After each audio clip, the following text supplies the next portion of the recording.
let's talk about what your process is for buyer rep agreements, buyer agency agreements. Um, how, where, when you're addressing those conversations. From the top, like what's the philosophy and what's the directive from you and Jeremy as to hey company, here's how we're going to handle this.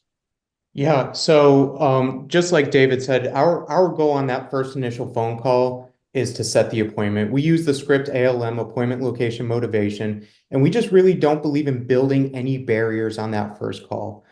So barriers like, hey, do you have a realtor? Are you pre-approved? Things like that. So at the end of that call, we ask our agents just to set a very baseline expectation. So at the end of it, they say, hey, Chris, my homework is to schedule an appointment, call the sellers. And when we meet out the house tomorrow at 2, we're going to have some administrative things to go over real quick, but I'm so excited to see you at 123 Main Street tomorrow at 2.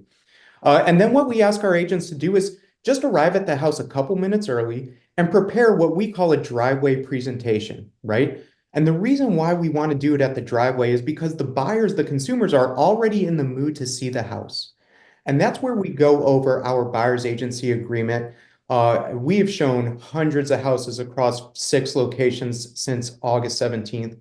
And I think we've had less than 10 people just flat out refuse to sign the buyer's agency agreement. That's what our agents, for the most part, are going for is a buyer's agency agreement. Now, the theory behind the buyer's agency agreement, we want to make sure that they know that this is the dating paperwork. We're going to sign the marriage certificate later, right? We're just going to take that objection off the table. So typically what our agents do is that we set our buyer's agency agreement for that one day or that one specific house. And we just tell them like, hey, listen, we are going to earn your business very soon. But right now, let's just date, right? And then we build our relationship and rapport and the trust, and we act as their fiduciary as soon as we get into that house to really earn that business. And of course, the goal is for a long-term buyer's agency agreement.